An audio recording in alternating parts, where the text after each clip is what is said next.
Agora, nesta noite, quero que você leia comigo o Salmo 90, o Salmo 90. Quero falar hoje sobre a brevidade da vida. E serei breve, como fiz ontem à noite. O 10º versículo do 900 Salmo. Os dias de nossos anos são 3 anos e 10. Isso é 70. E se pela sua força são 80, isto é, 80, contudo a sua força é trabalho e tristeza, porque logo se corta e nós voamos. Quem conhece o poder da sua ira? Conforme o teu temor, assim é a tua ira. Portanto, ensine-nos a contar os nossos dias, para que possamos aplicar nosso coração à sabedoria. Você conta seus dias? Você percebe como cada dia é importante? Pense nisso. Deus disse que se você viver até os 70 anos, poderá viver até os 80. E as Escrituras dizem que se você viver até os 80 anos, é provável que tenha muito trabalho, tristeza, problemas e dificuldades. Ouvi falar de um passageiro de trem que estava distribuindo charutos, porque o trem de onde moro chegou no horário pela primeira vez em muito tempo. Isso foi há vários anos. O condutor disse que não poderia aceitar um charuto. Por quê? Ele disse, porque este é o trem de ontem. Há o colapso do tempo ao nosso redor. Você sabia que nos dias de Jesus, o mais rápido que uma pessoa podia ir era o mais rápido que um cavalo podia correr? E isso aconteceu até 1830, quando desenvolvemos um motor mais rápido que um cavalo. Pense nisso. Naquelas centenas e milhares de anos, o mais rápido que você podia ir era a cavalo. Depois, em 1910, desenvolvemos uma aeronave militar que percorria 42 milhas por hora. Lembro-me muito bem, como se fosse ontem, quando Lindbergh decolou para Paris e em 33 horas estava em Paris, e achamos que isso era realmente incrível. Hoje em dia entramos em um Concorde, ou algumas pessoas o fazem e chegam lá em 3 horas e meia. E em 1960 começamos a viajar pelo ar a 18 mil milhas por hora quando chegamos à estratosfera. Agora meu pai dirigia um cavalo e uma charrete e estamos tentando administrar hoje uma era espacial em uma condição moral e espiritual de cavalo e charrete. O tempo está desabando sobre nós. Quanto tempo ainda temos? O salmista pediu que o Senhor se lembrasse de como o meu tempo é curto. Eis que você fez os meus dias como um palmo e a minha idade como nada para você. 1000 anos aos teus olhos são como o dia de ontem, quando já passou, e como um relógio. Um relógio dura 4 horas à noite. Um dia é o que o Senhor é 1000 anos e 1000 anos é um dia. Aquele que está assentado sobre o círculo da terra e os seus habitantes olham para Deus como gafanhotos. A grama murcha e a flor murcha, diz a Escritura. Os meus dias são como a sombra que declina, e eu me vou secando como a erva, mas tu, ó Senhor, permanecerás para sempre na tua memória, de geração em geração. Pense nisso, Deus permanecerá para sempre, mas nesta terra somos como uma sombra. Estamos todos em declínio e morrendo. Desde o momento em que nasceu, você começou a morrer, porque todos nós estamos caminhando para a morte. Cada um de nós está sujeito à sentença de morte. Não haverá ninguém vivo nesta plateia, eu diria que daqui a 90 anos. Ninguém, todos partiremos. E o que você vai fazer com esses anos? Cada ser humano tem exatamente o mesmo número de horas e minutos todos os dias. Você sabe quantos minutos há em um dia? Você sabe quantas horas há em uma semana? Agora, se você viver até os 70 anos, seus primeiros 15 serão na infância ou na adolescência. Você passa 20 anos na cama. Os últimos 5 anos são de limitações físicas e você está reduzindo suas atividades. Isso significa que você só tem 30 anos para todo o resto, 30 anos para viver. E parte desse tempo tem que ser gasto com alimentação, trabalho e cálculo do imposto de renda. As Escrituras fazem esta pergunta: o que é a vida de vocês? É até mesmo um vapor que aparece por um pouco de tempo e depois desaparece. O mais velho de nós não viverá muito tempo. Nosso tempo já está nas mãos de Deus. Deus já tem um dia marcado para você ser levado deste mundo. Você pode estar envolvido em um acidente. Pode ser um câncer, pode ser um ataque cardíaco. Seja o que for, já está definido.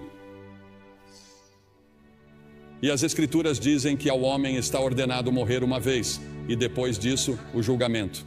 Você estará diante do grande julgamento de Deus para prestar contas de como passou esta vida e o que fez em relação a Jesus Cristo, porque Deus deu seu Filho para morrer por seus pecados.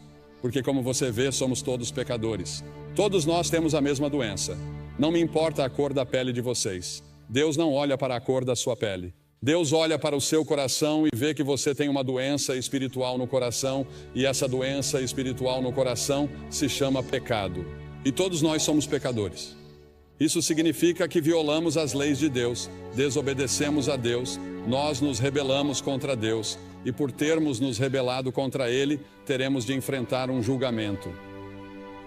E Ele vai dizer: afastai-vos de mim. Nunca te conheci. É interessante para mim que as pessoas ricas não possam comprar mais horas. Os cientistas não podem inventar novos minutos.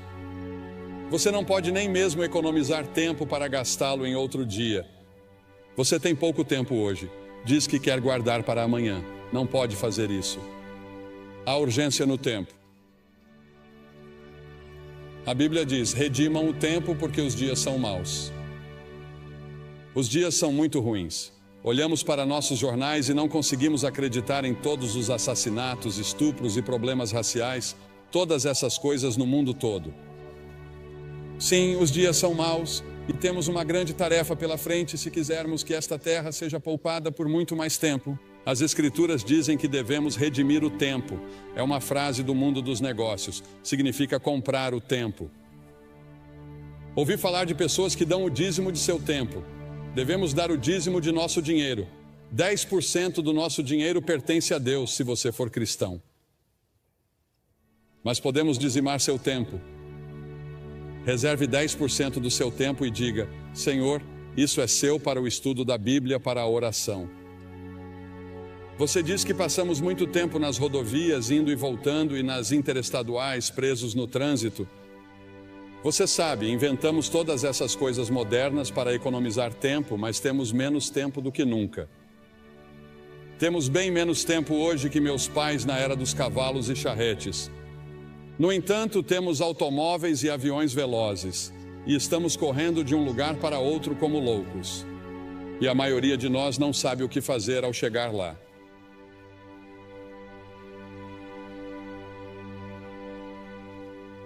Você tem muito tempo, mas para quê? Você tem tempo para servir a Cristo. Você tem tempo para viver conforme sua vontade. Você tem tempo para obedecer a Ele. Você já fez como o salmista disse em 31:15 e se colocou à disposição de Deus quando ele disse: meus tempos estão em suas mãos. Há um filme em exibição nessa área chamado The Commitments. Você já entregou toda a sua vida a Cristo? Isso já aconteceu com você? Ah, você diz sim, eu fui batizado, eu fui confirmado. Vou à igreja de vez em quando. De vez em quando penso em Deus. Mas você realmente se comprometeu com isso? Você está totalmente comprometida com Ele? E você tem certeza de que, se morresse neste momento, iria para o céu? Você tem certeza de que seus pecados estão perdoados? É por isso que Cristo veio e morreu na cruz e derramou seu sangue e Deus o ressuscitou dos mortos. Além disso, há a tirania do tempo. Ele nos controla e ficamos frustrados. Correr de uma coisa para outra porque achamos que não temos tempo suficiente para fazer tudo o que precisa ser feito. Jesus disse: enquanto é dia, importa que eu faça as obras daquele que me enviou. Chega a noite em que ninguém pode trabalhar. A noite virá até você e você não terá a oportunidade de servir a Deus. Sirva-o enquanto você pode. Sirva-o agora. Priorize-o em sua vida. No entanto, no final de sua vida, ele disse: eu terminei o trabalho que você me deu para fazer.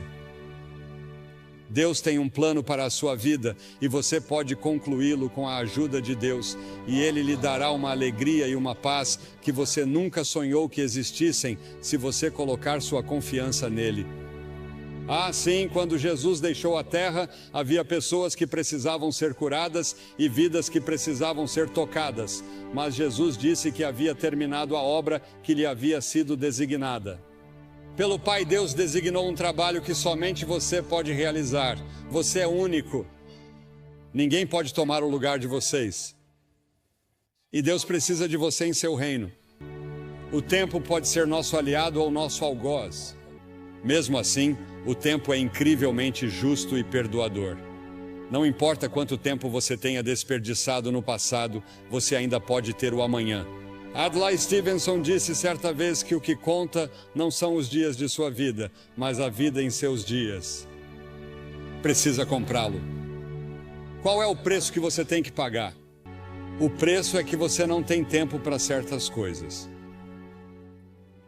Não devemos ficar à deriva, fazendo todos os prazeres, bebendo e fazendo todas as outras coisas erradas. Deus quer que amemos os outros. A principal coisa que Ele quer que façamos é amar o próximo e amar as pessoas de outras raças. A única coisa que distingue um crente dos outros é o amor que domina a sua vida.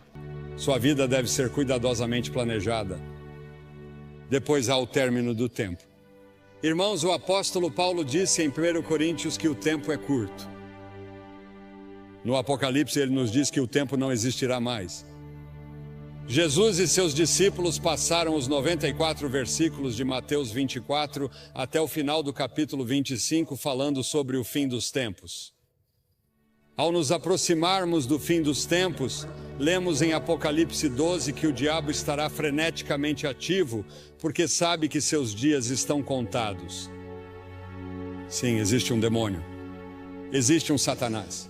Ele é uma pessoa real e eles são demônios reais. E vão lutar por sua alma esta noite, porque Satanás não quer desistir de você. Ele lutará para manter você no reino dele, pois existem dois reinos. Há o reino do diabo e há o reino de Deus, e você tem o direito de escolher em qual deles quer estar. É claro que não sabemos quando será o momento da vinda de Jesus. Em Marcos 13 é-nos dito que o céu e a terra passarão, mas daquele dia e hora ninguém sabe. Portanto, cuidado, vigie e ore, pois você não sabe qual é o seu tempo. Não sabemos quando Deus virá nos buscar. Em Romanos 13, o apóstolo diz que, conhecendo o tempo, já é hora de despertarmos do sono, pois a nossa salvação está mais próxima agora do que quando cremos. A noite já passou, o dia está próximo, portanto lancemos fora as obras das trevas e vistamos a armadura da luz. A Bíblia usa várias vezes a frase "o tempo está próximo". Jesus nos disse para discernirmos os sinais dos tempos. Um dos sinais é que a iniquidade será abundante. Pegue seus jornais e assista ao noticiário. A iniquidade é abundante em todos os lugares. Não apenas em Nova York, não apenas em Nova Jersey, mas em todo o mundo. Quando a lista for chamada no céu, você estará lá? O nome de vocês está escrito no livro da vida? Porque as Escrituras dizem que se o seu nome não estiver no livro da vida do Cordeiro, você nunca entrará no céu. Seu nome neste momento está no que é chamado na Bíblia de livro. E sob seu nome estão todos os pecados que você já cometeu, todas as coisas erradas que você já pensou, todas as suas intenções erradas. Está tudo lá registrado e você será confrontado no julgamento. Mas quando você vem a Cristo e se apresenta total e completamente a Ele como Salvador e Senhor, Ele apaga tudo o que está nesses livros e escreve seu nome em outro livro, o livro da vida. No livro do Cordeiro, o nome de vocês está escrito lá? Se meu nome não estivesse escrito ali e eu não soubesse, eu não sairia deste prédio esta noite até ter certeza. Porque talvez nunca mais haja outro momento como este na vida de vocês. Esta é a hora de você estar com Deus. E então a brevidade do tempo exige ação imediata. O fato de que o tempo é curto exige que façamos algo a respeito agora, porque as Escrituras dizem em 2 Coríntios 6:2 que agora é o tempo aceito, não amanhã, hoje. O que você deve fazer, faça-o agora. O dinheiro que você deve doar, doe-o agora. Testemunhe agora às pessoas que deve. Toda vez que o relógio marca o tempo, ele parece dizer agora.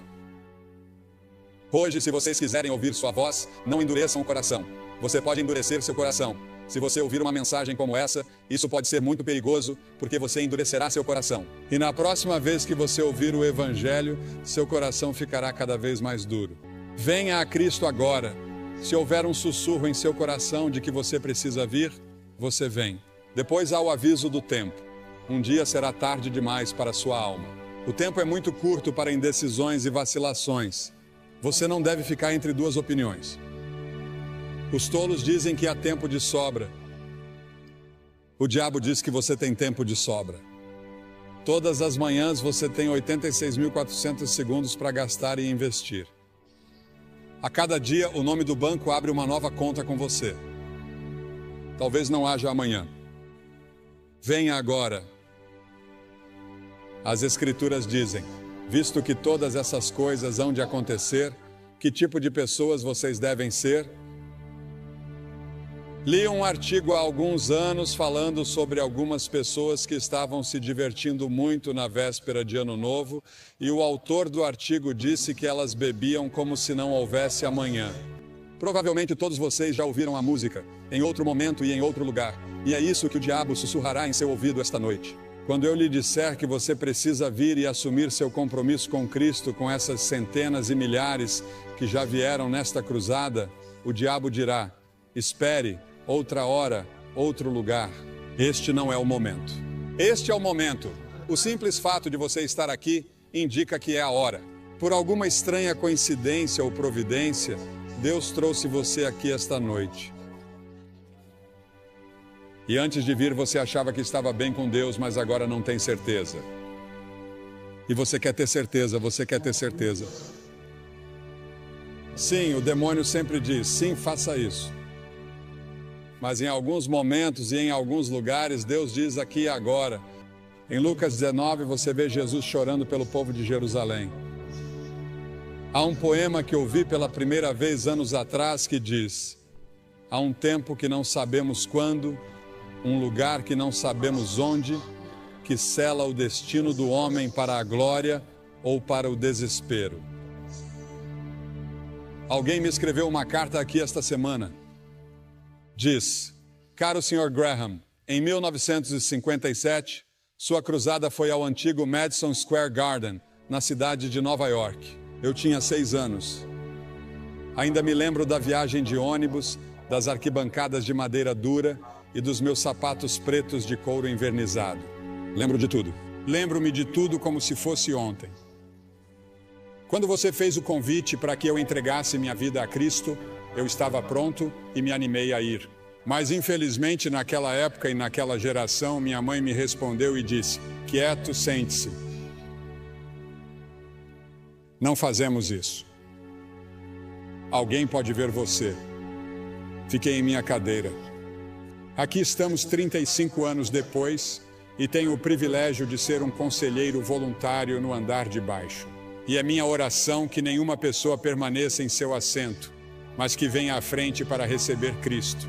Enquanto há tempo, agradeço a você por trazer sua cruzada de volta a esta área. Minhas lembranças de menina de 6 anos estão transbordando de entusiasmo. Estarei orando por você esta semana. Deus abençoe você. Há um homem dessa região sobre o qual Cliff Barrows me falou ao telefone hoje. Sua família estava insistindo para que ele viesse aqui porque ele não acreditava. E ele fazia questão de dizer às pessoas que não acreditavam em Cristo. Ele não era um crente, mas ele não ficaria aqui e não viria. E ele não queria aceitar as reivindicações de Cristo. Em vez disso, ele foi para as Ilhas Bahamas e de manhã cedo morreu de ataque cardíaco. Para ele, agora é tarde demais. Sua decisão está tomada. E quanto à sua decisão? Você vai dizer sim ou não às afirmações de Cristo? Cristo morreu por você, ressuscitou, e então o que você tem de fazer? Você precisa primeiro se arrepender de seus pecados. Isso significa que você diz, Senhor, sou um pecador. Sinto muito por meu pecado. Estou disposto a mudar meu estilo de vida. Quero segui-lo e servi-lo.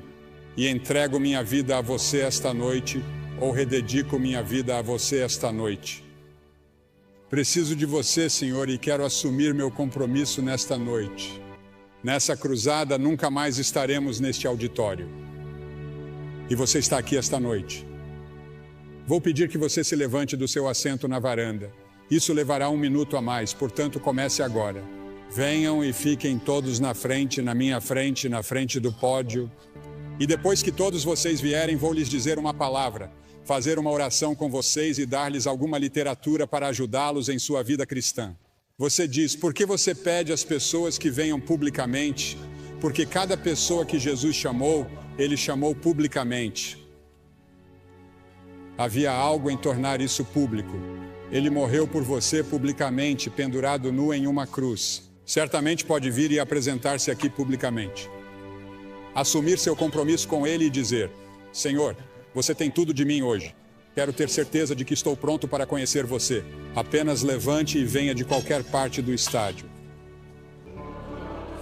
Enquanto muitos outros ainda estão chegando, quero dizer uma palavra a vocês que talvez estejam assistindo pela televisão, porque esses cultos estão sendo gravados em fita para serem exibidos no final deste ano ou no início do ano que vem. E muitas pessoas têm assistido à televisão e você tem pensado em como o tempo está passando rápido. Parece que foi ontem que você era um garotinho ou uma garotinha e o tempo voou. Talvez esteja num quarto de hotel ou num bar. E quero dizer a você que Deus o ama. Ele quer perdoar você. Ele quer fazer de você uma nova pessoa, se você permitir. Você pode assumir esse compromisso onde está agora.